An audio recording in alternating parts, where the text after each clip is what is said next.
welcome to the Austin Forum Upload, where we explore pervasive and emerging technologies and their influence and impact on society. In this series, we upload direct to you information, opinions, and insights from thought leaders, experts, and creatives from Austin and beyond.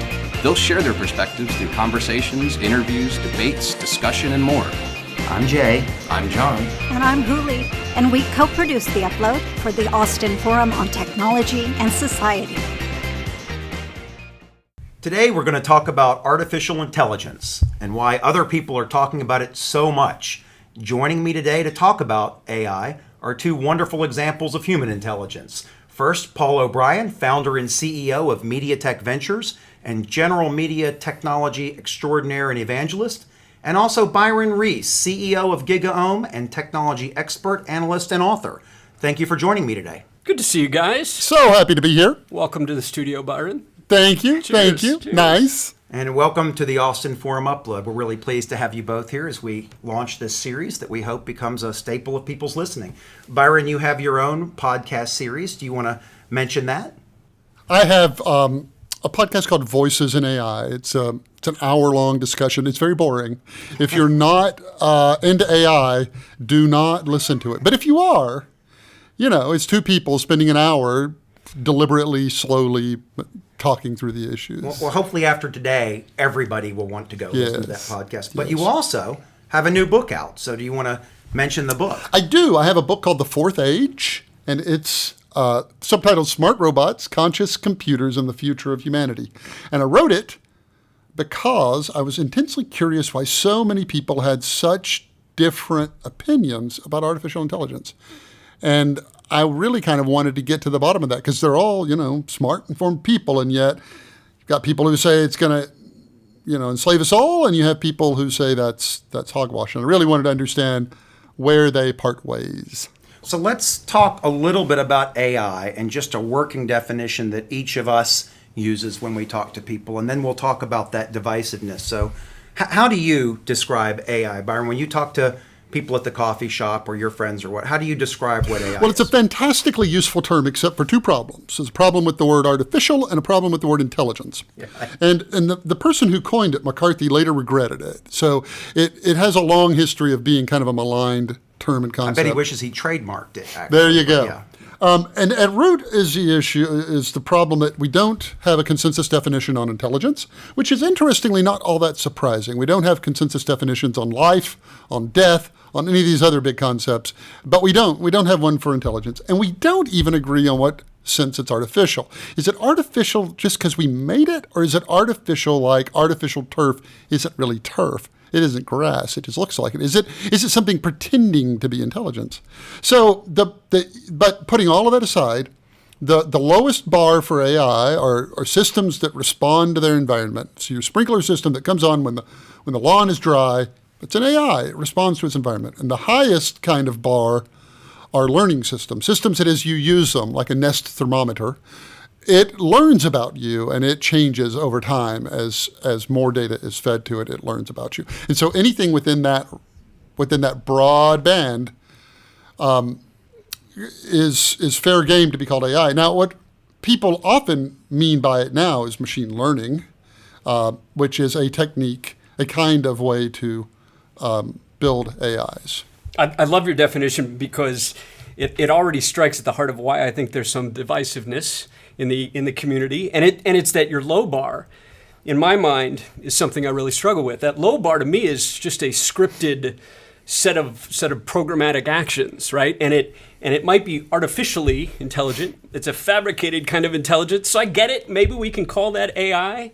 But at the end of the day, it's hard then to figure out where the line comes between just a script that's telling a computer or telling a bot or telling a website to do something, do a set of things, versus that more intelligent, machine learning oriented feedback mechanism that's based on some sort of creativity or based on some sort of true intelligence, whatever intelligence means, that actually defines what I think we might conceive of or hope to conceive of as artificial intelligence. And so we're stuck in the community debating the implication of this stuff because we can't quite grasp what we actually mean collectively when we say AI, I think. Agreed. And then you have to throw in the fact that in science fiction, you have Commander Data and C-3PO and all of that. And those are AI.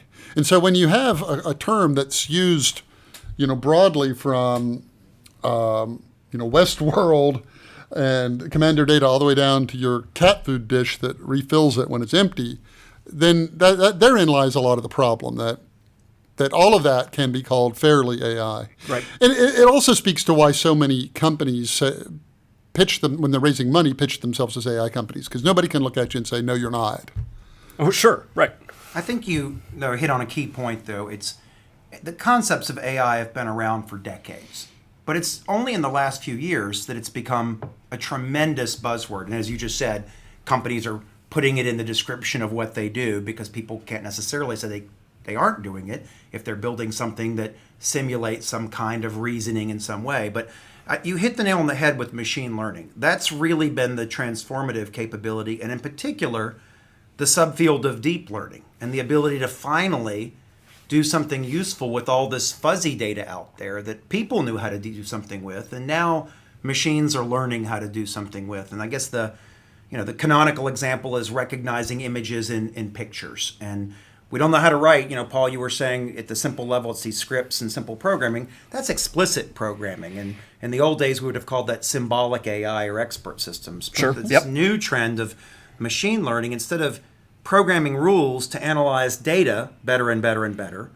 we're developing a program that learns from data and creates its own rules for understanding what it is. Yep. And that's a really powerful and transformative capability that we didn't really have enough data and enough horsepower to fully take advantage of until recent years. That is exactly right. The concepts are old, but Moore's Law plus cheap sensors have superpowered it all.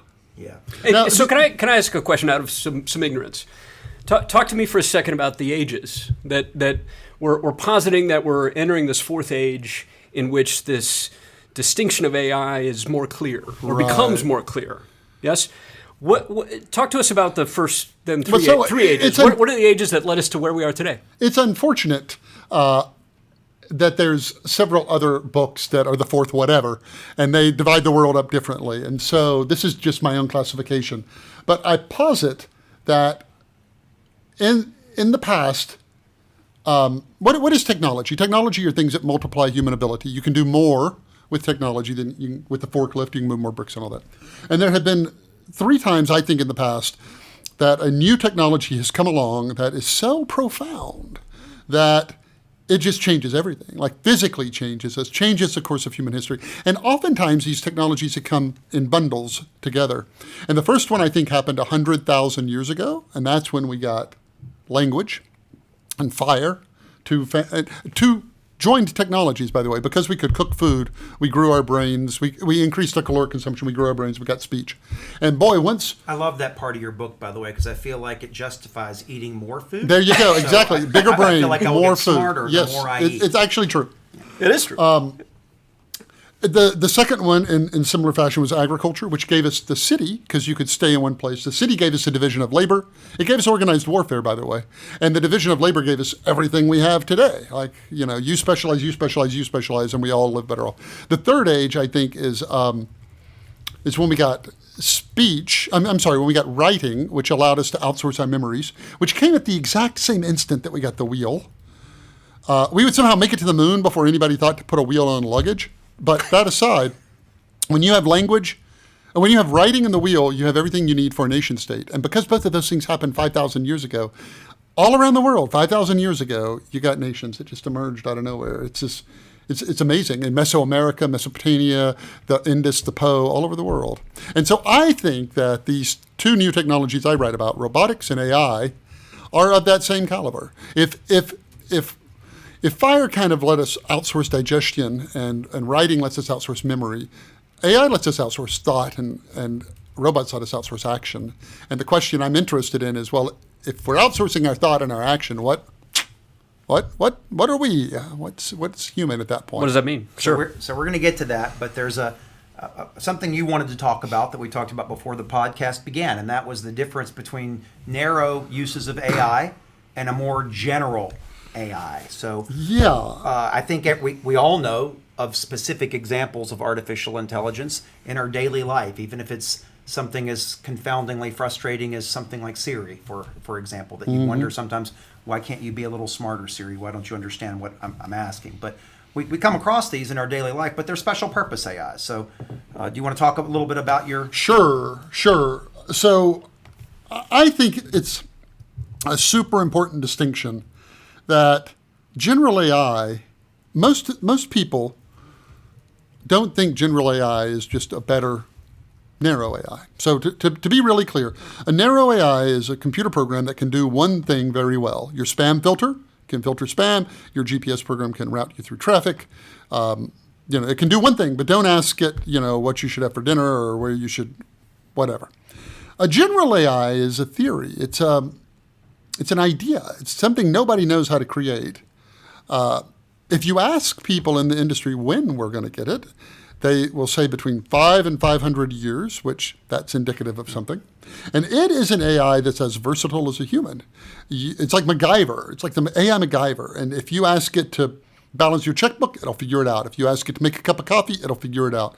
And that isn't just a bunch of those narrow AIs bolted together. It's something that has agency and can change focus and do all of these other things that we don't know how to build.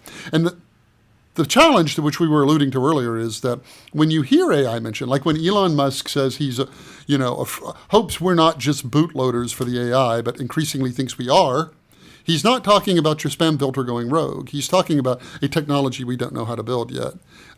When you hear Andrew Ng saying worrying about AI is about worrying about overpopulation on Mars, he's talking about the same thing, this general AI.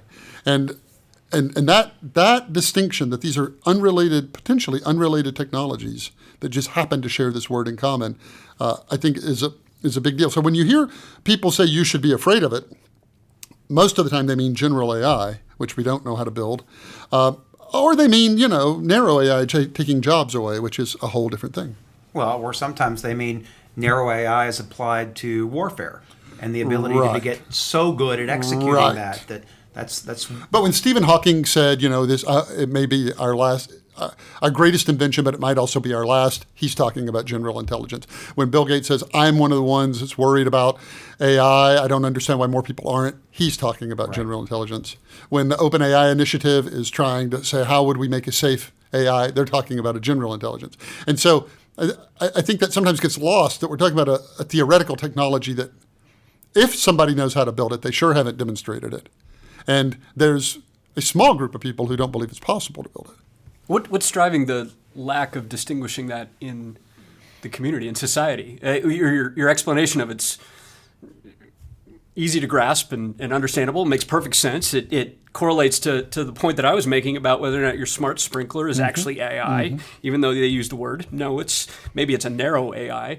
It's certainly not a general AI. Right? So is that just some thought leadership that's still lacking in society today to say, hang on a second, we're not anywhere near creating these kind of things that we're talking about in the context of general AI? It would just be helpful if we had two different terms for them, but it's kind of like... a person can be a corporation and IBM's a corporation. And you say, well, they're both corporations. I need a better analogy, but there are all of these things where the word can mean just radically different things. And by context, we get really used to understanding what is meant by it.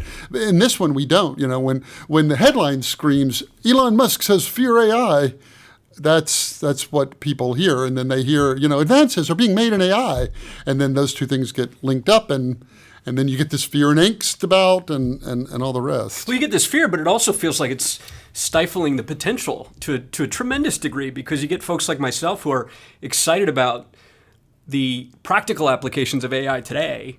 Or the venture capital, as startups are pitching and saying, "Hey, I'm building this AI," and then we look at what it's actually doing, and we go, "Hang on a second, that's not my understanding of what AI actually means or could be." Yeah, and another challenge is that when these dystopian sweeping statements are made, they, as one AI practitioner told me, they quote suck the air out of the room for 2 weeks, and people I can remember when I was at South by this year, I was talking about my new book in AI, and Elon Musk came here and said, it's as dangerous as nuclear weapons. And every question from then on was, is it as dangerous as nuclear weapons? And I'm like, well, maybe that hypothetical technology is or isn't. But what people work on today, I don't think so. Yep. Well said. Yep. I'm super impressed about the potential for AI to solve problems, and See, I'm very. you just did it. What kind of AI to solve problems? I'm going to get. Oh, okay. So I don't know if you've seen the documentary on AlphaGo. Oh, but beautiful. Wonderful documentary, and you talk about in your book the power of exponentials, and I'm going to tie these two together a bit. So we've been developing these AIs to play. The first one was to play checkers, right? Pretty straightforward game among the game playing AIs. Then later on, people developed AIs to play chess, much more complicated game. Well, Go is even more complicated than chess.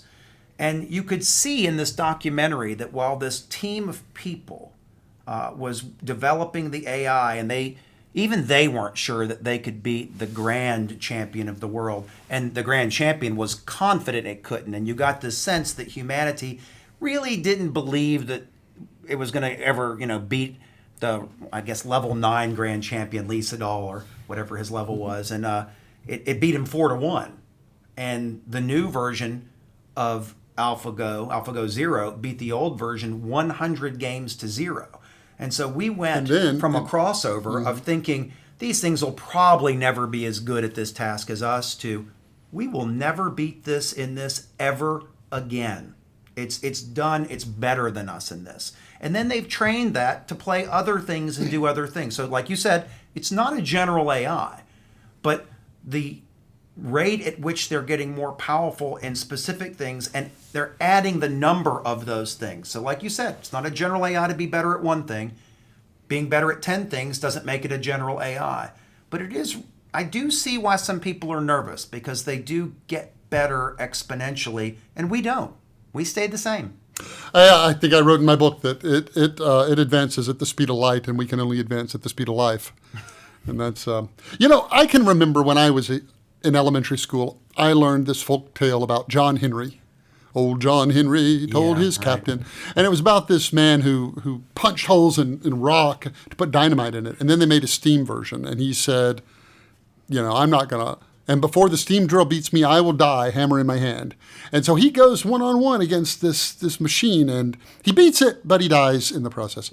And I, as a youth, was struck by how crazy that was, because I'm sure John Henry didn't pound the spikes in with his hand. He probably used a tool, and we made a better tool to do it.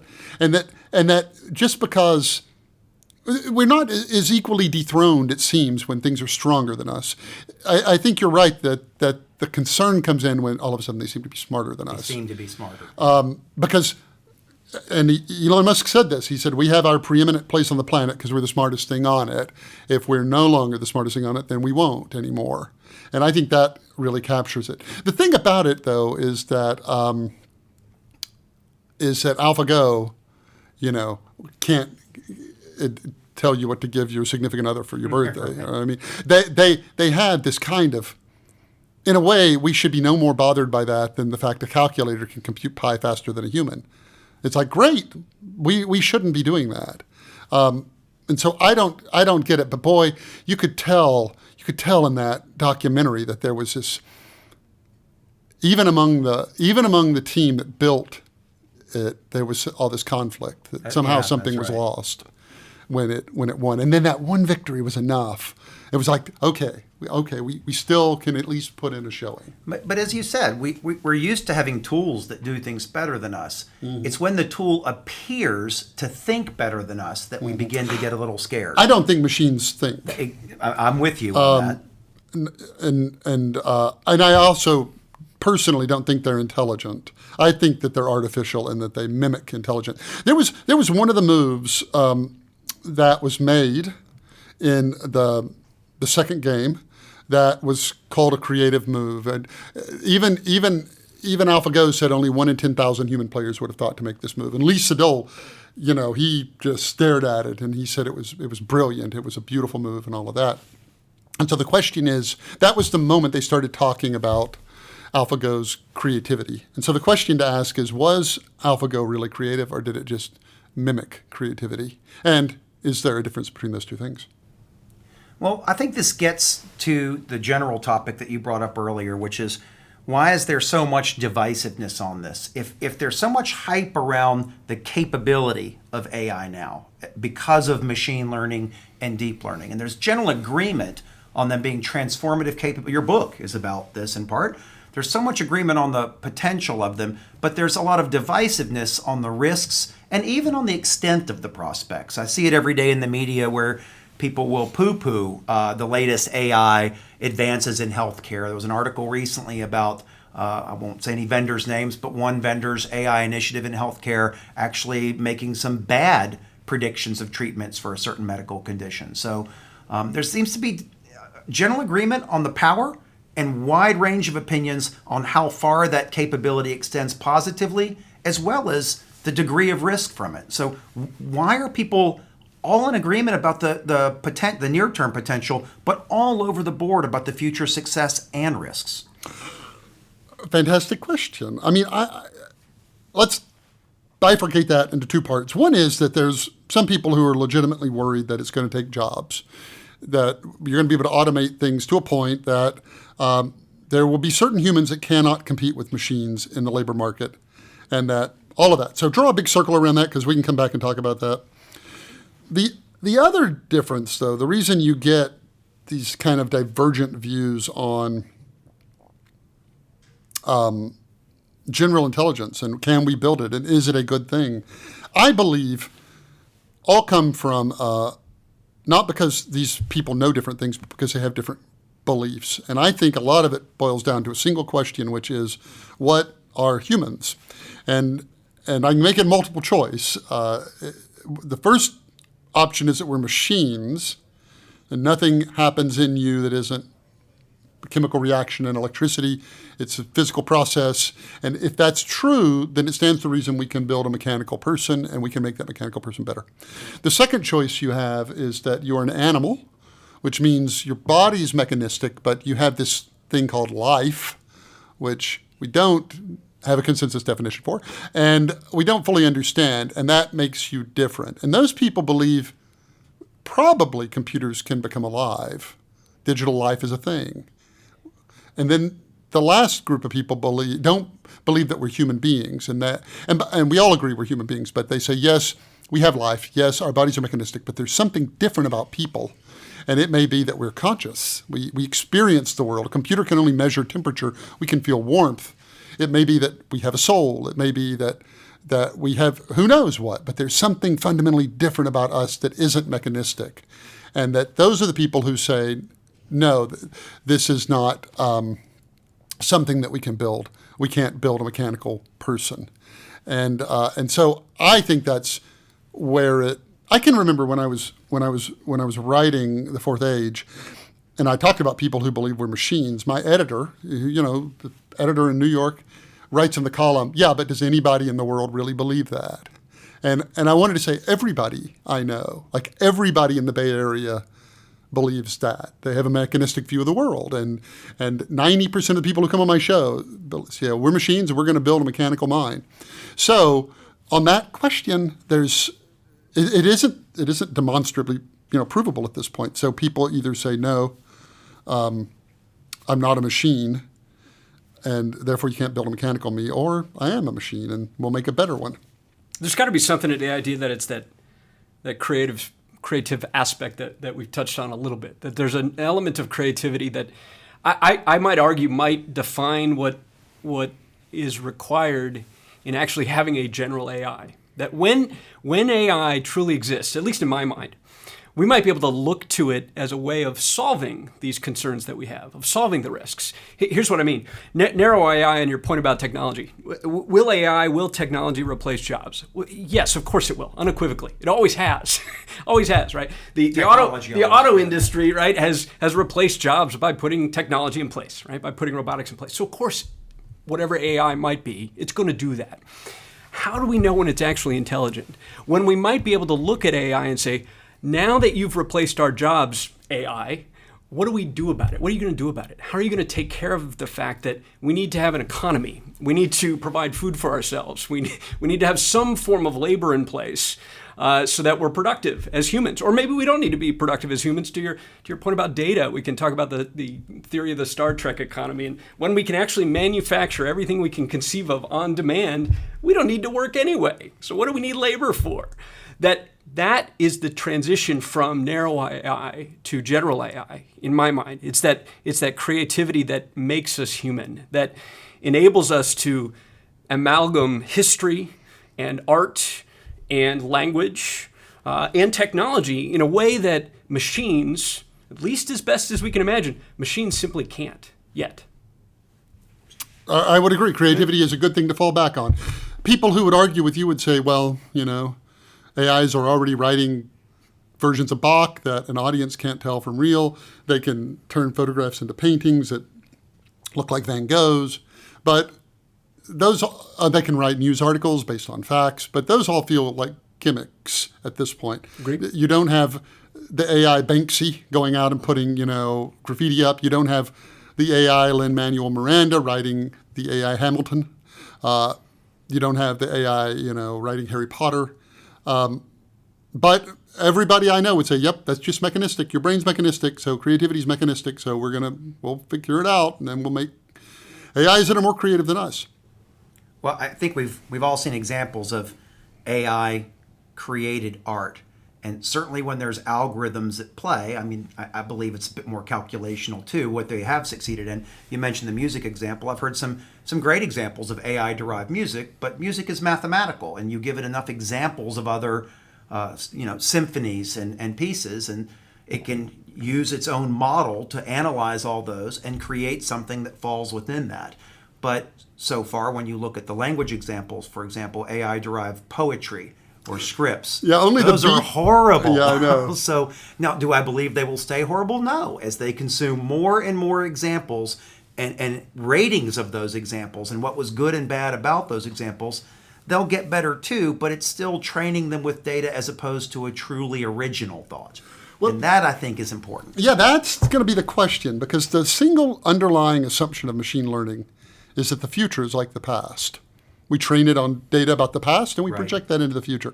And the question is, how much of life does that really apply to? Could you take every word written on the web, train an AI with it, and have it pass the Turing test, have it write the next great novel?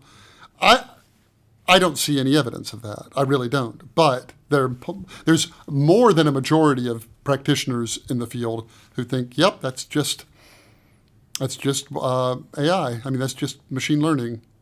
It escapes me, and in an exciting way, it escapes me that we can see how journalism, how language, can be replaced to an extent by AI. Right? We can't necessarily write Harry Potter. I can't conceive of how that happens, but we are seeing articles written by technology. We are seeing where you can think of how something can be scripted. Right?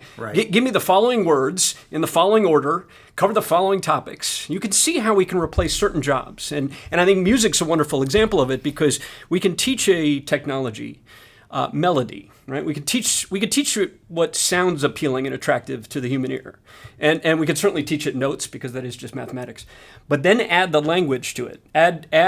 Add to that melody the requirement of figuring out words that make sense and emote emotions and passion, and that escapes folks. And I think that's the magic of artificial intelligence, because it's at that point, if that's actually possible, then you truly have an artificial form of creativity. You have an intelligence that is creating something completely new that isn't just scripted. But I can't make the leap to how that works. So it's not scripted now. It's trained by, it learns from examples. It learns from data. So it's not scripted as the old AIs would have been. Fair. It's learning from data, but as Byron just said, it's still learning from data that we have to train it. It's not learning from what it doesn't have. Yeah. It's learning from history and from what we have. Yeah, I'm going to butcher this line, but there's a line from Moby Dick, and he piled forth on the whale's white hump the sum of all his rage and fury. If his chest had been a cannon, he would have fired his heart upon it. And to me, it's really hard to see the training set for that. Like, to make that, to just to get that emotional resonance in it, and that the visuals and all of it. But of course, the AI person that's not in the room would say, look, we've always had all these things we've said computer can never do, and computer does them, and that's going to be the next one. So just get used to it.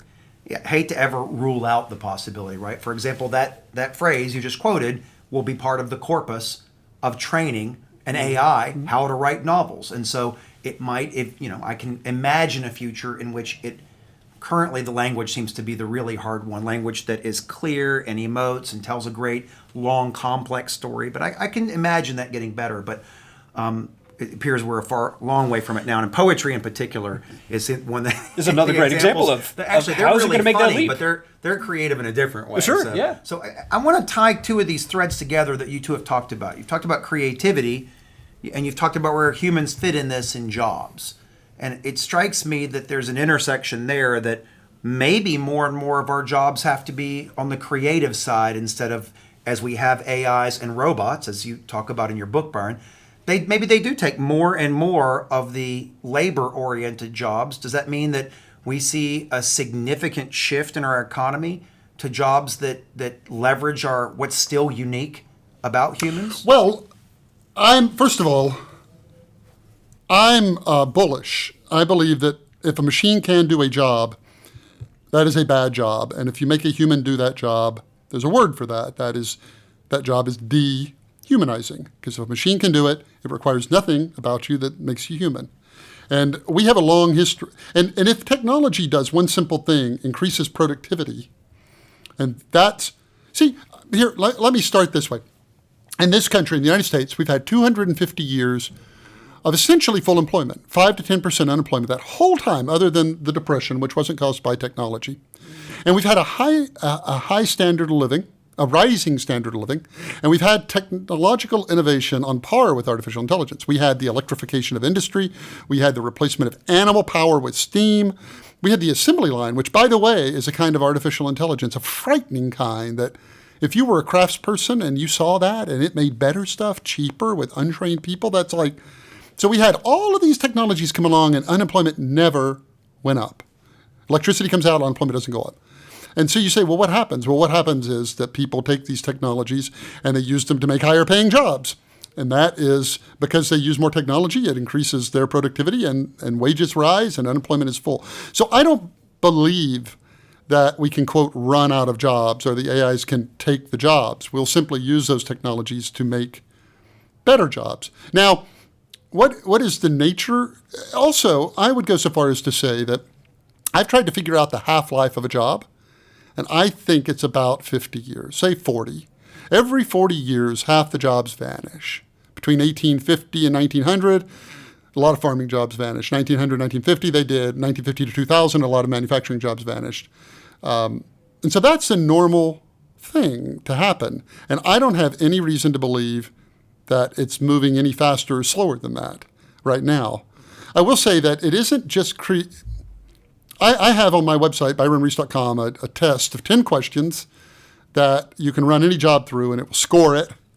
And they're things like, does the job require you to move around? Like, can you imagine building a robotic electrician or plumber that would come to your, or imagine a job that few people do, like a grape arborist goes around and plants grape arbors. It's like there's no economic model for making that robot. I mean, there are so many things that require motion or judgment or empathy that if you say, there are only two kinds of jobs. There's jobs that AI can enhance people's productivity, and that's good for people. And there are jobs that AI can do the whole job. And I think that's good for people too in the long run. And so you could say order taker at fast food, yeah, and a machine can do that. But if you try to come up with jobs that machines can do the whole job, I think right now it's a shockingly short list. I'm as bullish and perhaps even more optimistic. And I love, Byron, I love your characterization of ages though, because I don't see what's happening as a replacement of jobs. I see it as a complete transition from one way in which we exist as humans to another. And you talked about empathy and judgment as an example of that I can't conceive of how a machine or technology is ever going to construct a building.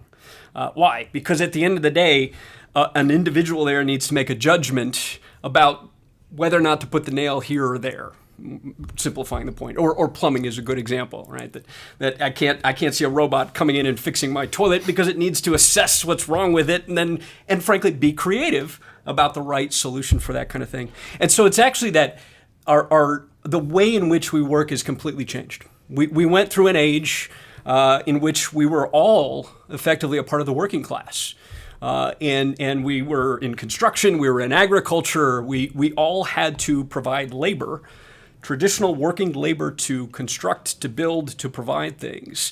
And technology changed that. Technology enabled us to no longer need to be in the working class as much, to move into a service class, right? Service class of the last 30 or 40 years, much more hospitality, leisure, and entertainment form of work. And what's exciting about this next age, I think, my optimism, is that we're moving into whatever this next class is, in which maybe it's this creative class, this idea that I no longer need to provide the physical labor because technology is going to do it. And I no longer need to serve someone else because technology can also do that.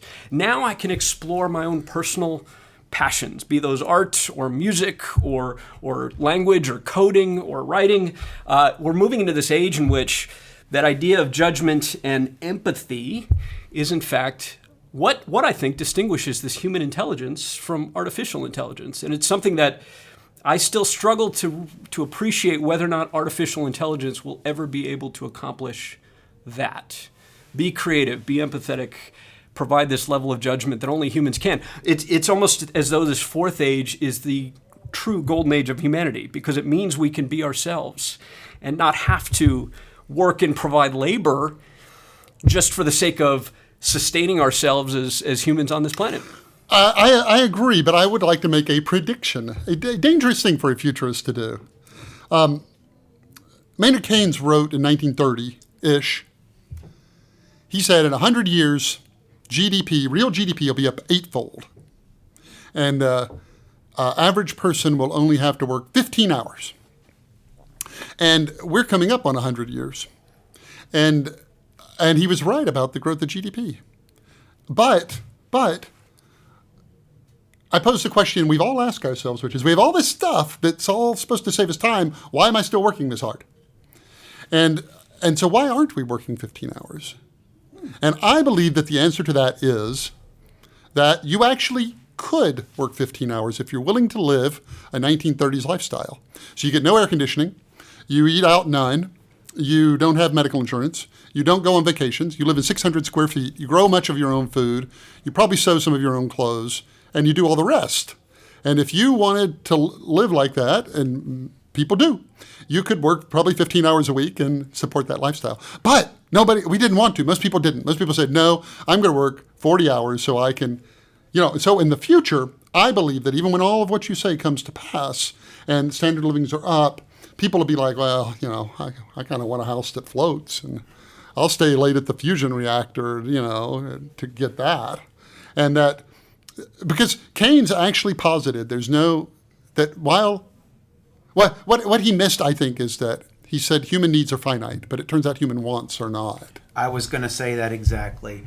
The stats show that people do spend less time working per week than they used to, and a smaller percentage of those jobs are around needs. Agriculture, when virtually everybody had to participate in the agricultural economy to make sure everybody got fed. Now, not many of the people we know participate in that. More and more of the jobs seem to be around services, as you said, Paul, really about wants. And, I don't need Netflix, but I want Netflix. And I'm very happy that Netflix has lots and lots of people employed now, not just to deliver content that other people created, but creating content themselves. And actually, by the way, using AI to understand what people like now about different shows and try to figure out what that means future content should look like. This podcast brought to you by Netflix.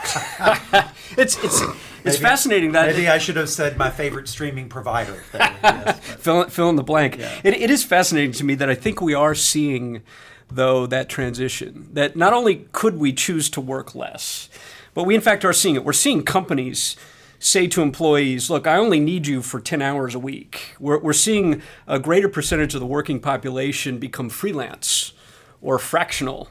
And that's because of the fact that you don't need to do this job for 40 hours. We need it only on a little bit of a fraction of what it used to take because of what's happening with technology. And so rather than folks sitting back and only working 10 hours, instead what they're doing is they're taking on 5 different jobs, or they're taking on 10 different jobs. And we just need to warm society to the idea that that's not necessary. It's not necessarily expected of us anymore, that you have to put in the 60-hour work week and grind yourself to death. Well, it is true that there's one place we didn't take the spare time and just work more. We're not workaholics to the core, and that is when we got washing machines and dishwashers and all of that. We didn't work more at the office. What we did is we invented hobbies.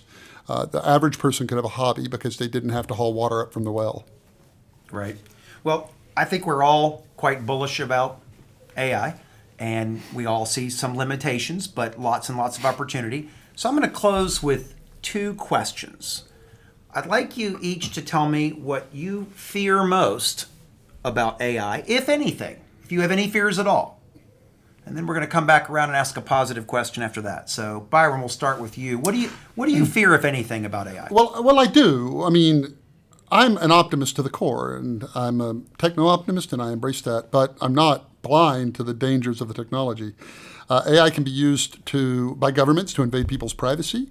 It used to be we were all kind of like lost in an anonymous pool of data, but now every conversation can be listened to. AIs can read lips, so every camera can hear everything that you say. It can all the same data mining tools we're building to do good things can be used to build profiles on people.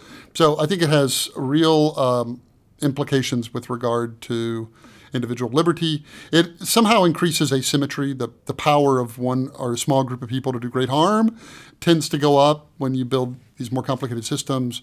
But I also think, there was a time 70,000 years ago when humans were down to less than 1,000 breeding pairs. That was it. I mean, we were an endangered species by any measure. And one little disease or one little something could have just ended it all.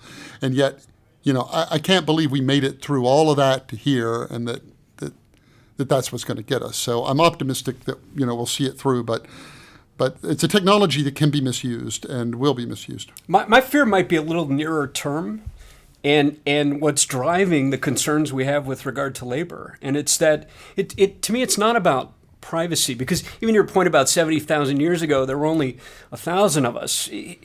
We invented the idea of privacy, frankly. When we used to be these little villages in the Second Age, we didn't have any privacy. We all knew what everybody else was up to, right? And so we're concerned about that because we're losing it again, but we're really just going back to the way things used to be. I think the real challenge is that we exist in a capitalist economy in the United States, and we exist in a global economy that's comprised of so many different ways in which we work. And at the end of the day, none of those economies are designed for this ecosystem, for this society in which we don't need to work much. At the end of the day, I still have to pay an exceptional amount for healthcare, and I have to pay a lot of money for education, and I have to pay for this house, and I have to pay for food. And maybe in 1,000 years we solve all that because we can provide everything on demand. But in the next few hundred years, I don't think anybody can grasp how we're going to take care of everyone without people working. That's what I fear, that this technology, this next phase, is one in which we're just not prepared because we're not inventing the next phase of our ecosystem, an economy in which people can actually make the living that we still require that they make in order to survive. So my fear is different from either one of yours. I don't fear the general AI being developed and taking over. I love The Matrix. I love Terminator movies, but I don't fear that at all. That's just good entertainment. But I do fear, even though I consider it a low probability, I do fear what happens if people weaponize and militarize AI and get a substantial lead in the capability of applying that in military situations. So, throughout history, the advent of a superior weapon, and of course the atomic bomb is the ultimate example of this, but the advent of a superior weapon technology gave one side an advantage over the other, but outside of a few examples, most sides have had basically the same military technology, and maybe one guy's musket was a little bit better than the other guy's, but overall, There have been a few transitions. The longbow was one example against suits of armor. So there have been some of those, and just enough that it makes me worry. What if one country developed a superior military capability? And I'll go back to one of those movies, War Games. I assume y'all remember that movie, and I loved watching that movie as a kid. And I love the ending when the simulation of thermonuclear war could not produce a victor. And it ran all these simulations on the screen with these names like the Helsinki effect or something like that. And in the end, it said there is no winner. How about a nice game of chess? They played tic-tac-toe, wasn't it? Yeah, he said, interesting game. The only way to win is not to play. Exactly. Right. And I worry about what if one country invests greatly more than other countries in the era of exponential advances, applies a lot of this, and comes up with that longbow advantage over suits of armor, or that atomic bomb advantage over conventional bombs. And I don't consider it a high risk, and I'm very glad the AI community is mostly an open research and collaborative global community. There's a lot of evidence of sharing of knowledge, but it's probably the only fear that I really have, and it's a low risk fear, but a high impact. It's a low risk fear, but you'd really like to know who's thinking about it and taking care of it for us. That's right. Good point. So I want to close back to positivity again. What's one thing you're really excited about in the near term future due to AI? Well, in the end, artificial intelligence makes people smarter. Effectively makes you smarter. You get the benefit of everybody else's experience at your disposal. And we saw what happened 25 years ago when you made communication easier. You invented the internet. You got, all of these unforeseen things. Can you imagine what the world would be like if tomorrow everybody woke up and they were effectively smarter? And I think that's unequivocally a good thing. I think it's hard to spin that to negative. And I think you will see a golden age, a flowering of humanity from it. And that finally, like all these dreams that utopians have dreamed for so long, we will actually be in a position to deliver on them. Unequivocally. I don't think there's necessarily any other answer, Jay, unless you've got one. I think of my own life with my kids and my passion for music. I would love to paint. I would love to play games with my family. I would love to travel. We just don't have the time and the bandwidth and the resources to do that. I can't wait for at least an incremental step in that direction so that we have a little more time to be ourselves and to get back to what it means to be human.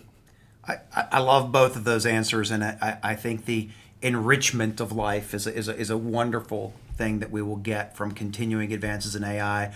I'm going to close with mine about preservation of life. I'm always super excited when I see these practical advances in healthcare, because they may be narrow AIs, but they're better now at finding features in images, for example, things that might become tumors. They're better at early detection of certain things in images, and they will get better and better in a more general way in healthcare. They will help us diagnose things better than humans can do, and they will help with prescription of treatments that should not be left to them.